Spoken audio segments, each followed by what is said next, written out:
Yo, what is going on, guys? Bruin Steel here, and welcome back to another WWE broadcast. I'm your host, Bruin Steel, and today I'm recapping the Friday Night Smackdown that took place September 6th, 2024.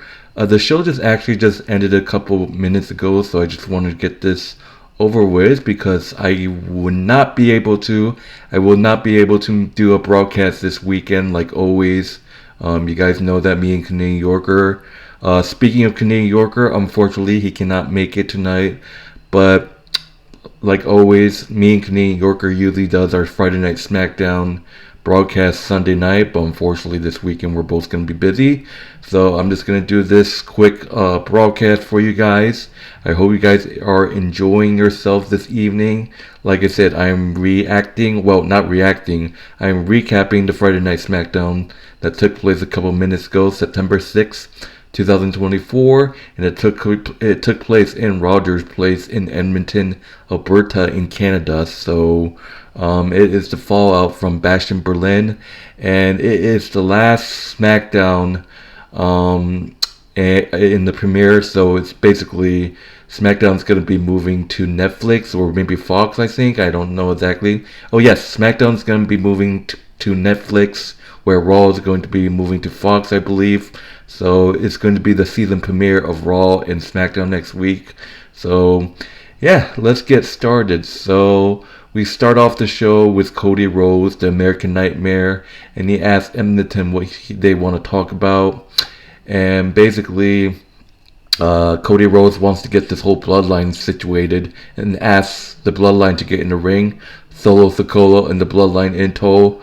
He gets in the ring, and Solo asks Cody if he's done playing around and running his mouth, and says he could have beaten him at SummerSlam if it wasn't for Roman Reigns, the WWE Universe, chanting "We want Roman," and it gets to Solo, and so he deserves a rematch. Cody Rhodes allowed that there should be a title dance on next week's season premiere, and at this point, he drowned out by closure "We want Roman" chants. The effective in-hit, truthfully the number one contender in Rhodes' book. But he said he's not talking about Sikoa, he talks about Jacob Fatu. He asked his Samoan werewolf to step up and he approached the ring. Solo staring daggers at him the whole way. Jacob takes the message and pleads his loyalty to his tribal chief and steps down. Cody said it was worth a shot and he goes crazy, but Solo believes it, doesn't he?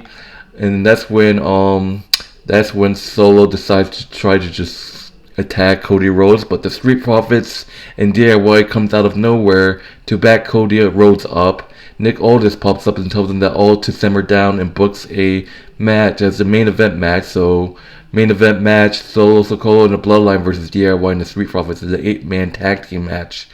And basically, Nick Aldis said that next week in the season premiere of Friday Night Smackdown, it's going to be Solo and Cody for the Undisputed WWE Championship inside a steel cage. I can't wait to see what happens. And on top of that, Roman Reigns should be returning next week.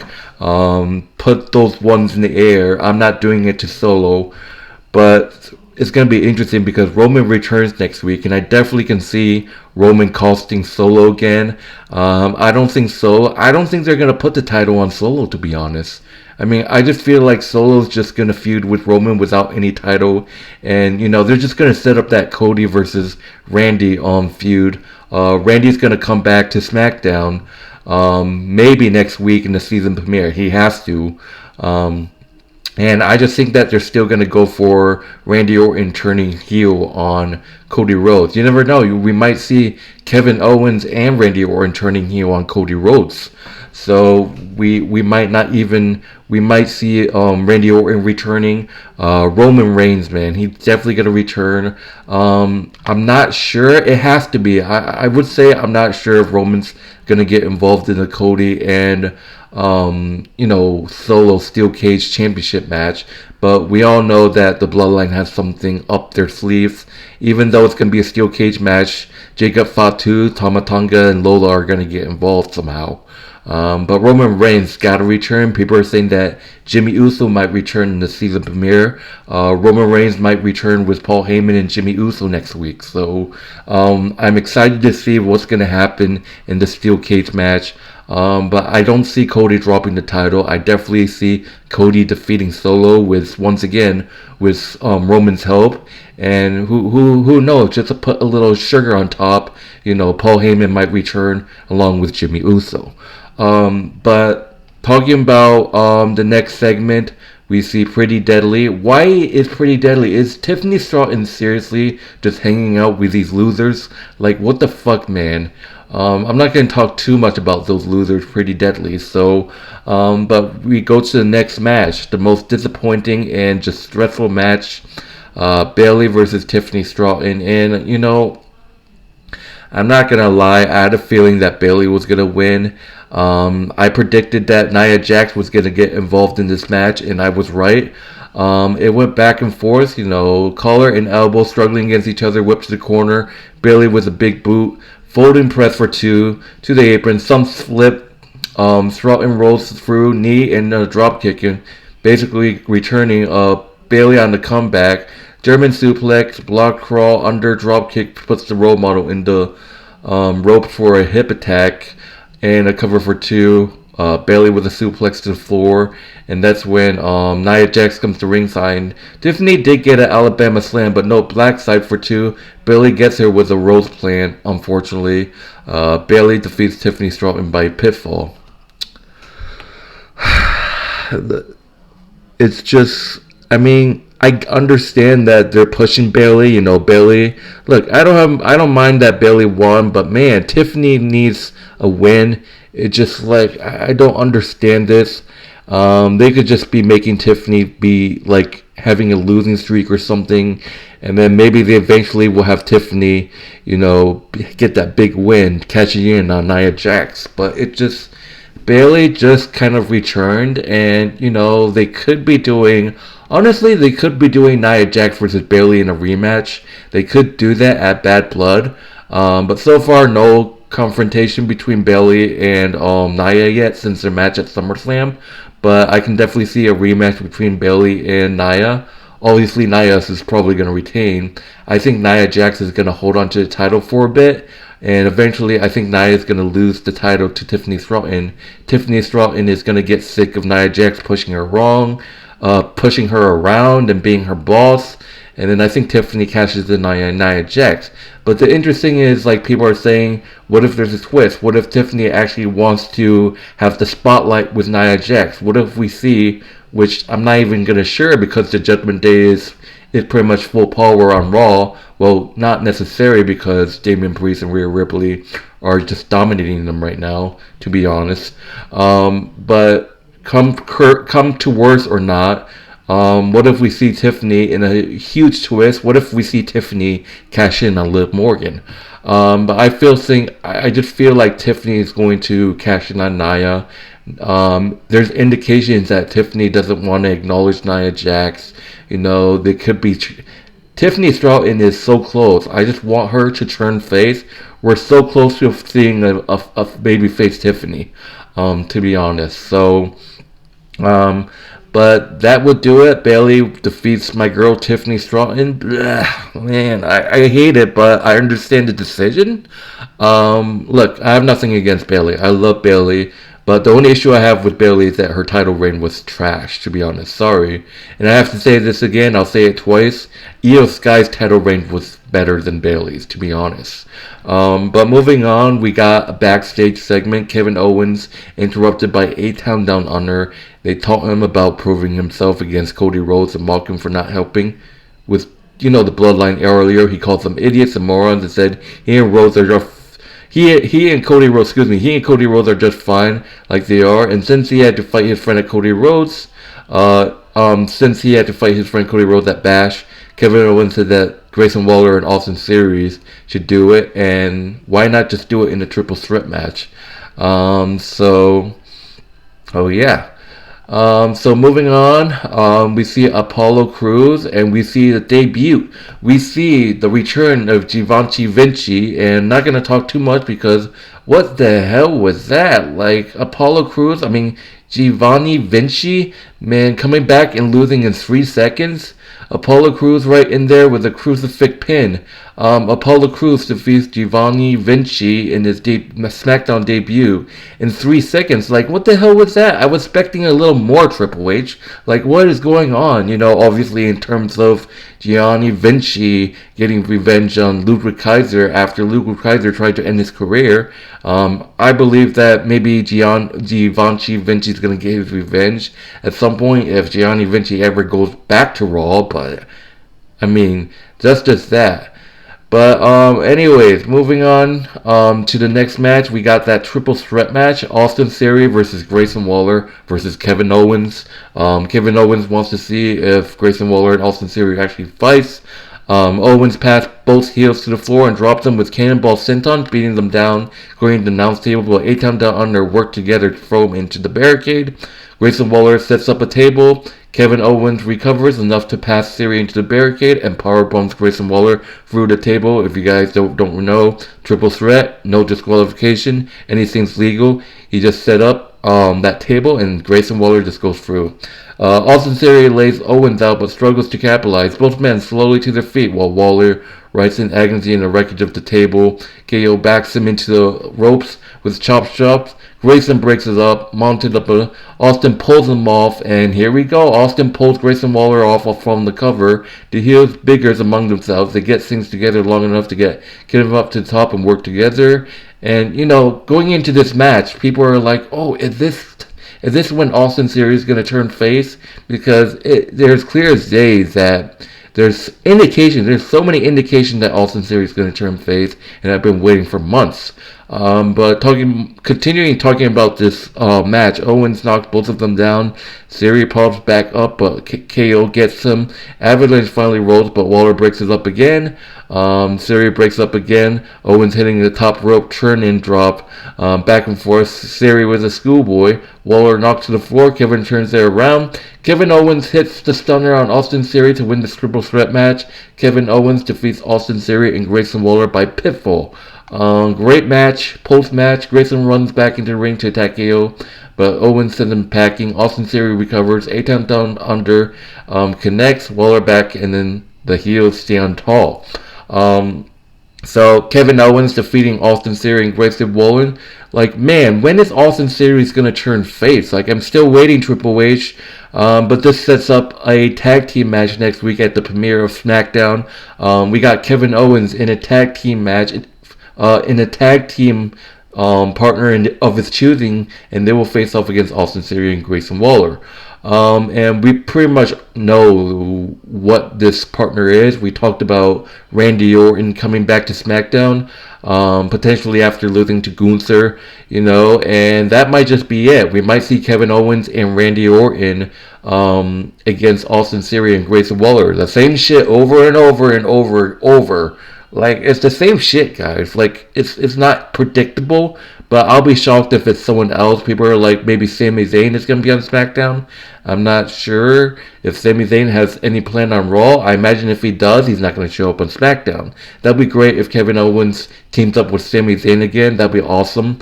But we have to see who Kevin Owens' mystery partner is next week. So, yeah, that will do it for this match of Kevin Owens defeating Austin Theory and Grayson Waller. Moving forward, we got L.A. Knight. Yeah. L.A. Knight making his entrance and getting on mic. He says he's a little over 30 days into his United States Championship title reign, and they're talking about 2 successful title defenses. He's advocating internationally, and no matter where you go, it's the same thing. And he gets interrupted. LA Knight gets interrupted by Carmelo Hayes. He scoffed at bragging about 2 successful title defenses and said that he should be bragging about putting SmackDown on his back the last couple of weeks. And what has Knight been doing? Running his mouth where he should have been checking the scoreboard. He's up 2 straight on Andrade, and he thinks that he makes him in line for the title. He said that he's worried more about winning than having the match of the night. And that's when Andrade had enough of Carmelo Hayes and interrupts the 2 men. Andrade interrupting LA Knight and Carmelo Hayes. Andrade speaks from the stage and tells Melo to take it easy. He knows Hayes has beaten him twice. But Andrade mentioned that he also beat him twice too, which is true. Carmelo says nobody remembers that. But Andrade says he remembers and so does the crowd. So does he really think he deserves a shot at the title? Carmelo says he deserves it. It's more than Andrade did. LA Knight says he's too busy for them to have a little tiff out here. They're 2-2, whatever. If they want to fight over who would he drops on his head next, that's fine by him. And then Andrade just started talking shit to LA Knight, causing LA Knight to hit the BFT on Andrade, causing Carmelo Hayes to trash talk to Andrade, and that's when LA Knight was about to leave the ring until he hit a BFT on Carmelo Hayes as well. And we got LA Knight standing tall. So that's interesting because we could see. Well, next week is announced that Carmelo Hayes and Andrade is going to face off for a 5th time. This should end their rivalry. If not, I'm not sure what's going to stop their rivalry or end their rivalry. Kind of like the CM Punk and Drew McIntyre. That rivalry has gone too long and they just hate each other. So I could see next week's season premiere match, the winner faces LA Knight, maybe at Bad Blood. Or imagine we get a triple threat match between LA Knight, Carmelo Hayes, and Andrade. That would be awesome to see a triple threat match. That would be great. That would be popping. Imagine LA Knight defending his title against Andrade and Carmelo Hayes. That'd be a banger of a match. Knowing that, Carmelo Hayes and Andrade has already given us a unbelievable feud right now. And just giving us unbelievable matches. But yeah, that would do it for the segment. Let's move on. So moving on to the next match, we got Michin going 1-on-1 with Chelsea Green.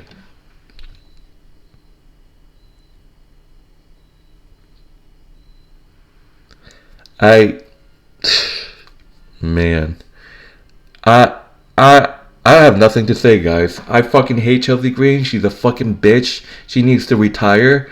Honestly, I don't give a fuck if people hate this video. I hope she gets some fucking injury soon, to be honest. And Michin should have fucking deserved this win. Michin should have fucking won this fucking match. Michin should have fucking whooped that fucking Chelsea Green's pathetic ass if it wasn't for that fucking motherfucker who eats too much McDonald's every fucking day. Pimper Nivens. Michin should have fucking won this match. This match should have not fucking happened. This is just ridiculous, man. But for some fucking lucky shit, for some odd fucking reason, some fucking goddamn luck, Chelsea Green gets a win with a kill switch. Just fucking lucky. What a fucking lucky fucking bitch.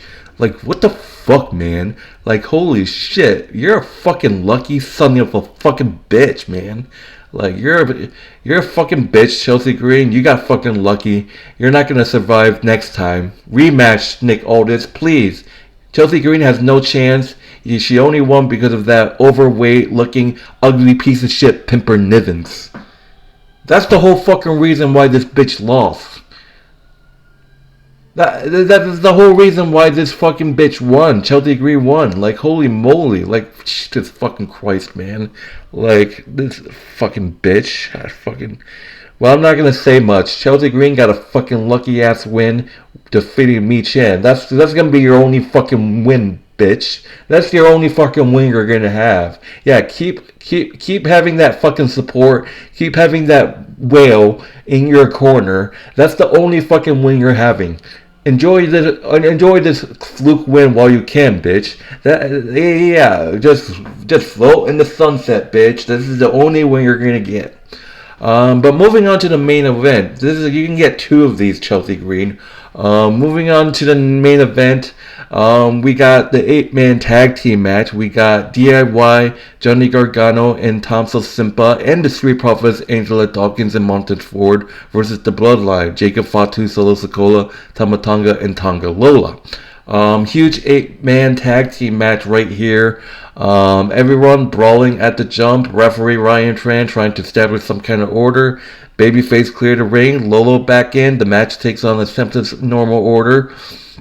And man, a huge suplex by Ciampa with a suplex into everyone on the floor. Holy shit.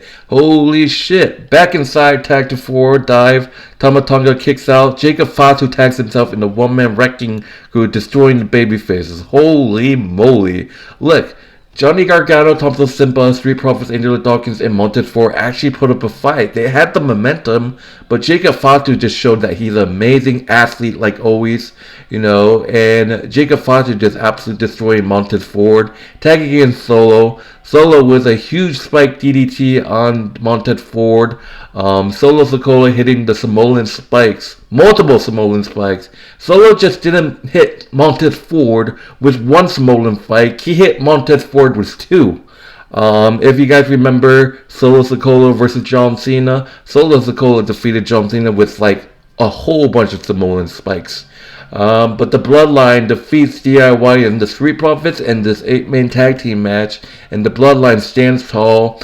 And that would do it, guys. We got the season premiere of Smackdown next week. Can't wait. It's going to be a hell of a show. But anyways, in terms of grading of the show, this was an amazing show.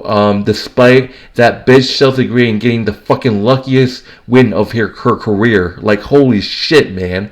It's just scripted. Michin should have fucking won if it wasn't for, like I said, if it wasn't for that overweight pathetic of a space, Pimper Nivens, who should go fuck herself. Chelsea Green can go fuck herself. That was the worst match I've ever seen.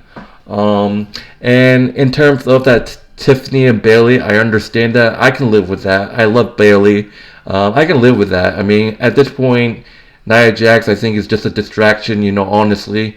Because of that horrible match with Chelsea Green and Michin, I'm giving this show a B. I'm giving this show an A, not including that pathetic win that Chelsea Green, that lucky win have. If Michin could have beaten Chelsea Green, I would have gave this show an A+, to be honest.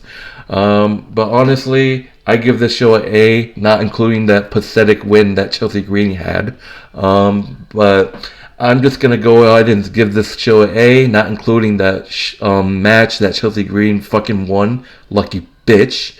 But anyways, my name is Bruin Steele. Thank you guys for watching. If you haven't done so, like, subscribe. Unfortunately, like I said before, my friend Canadian Yorker, my partner in Prime, cannot make it tonight.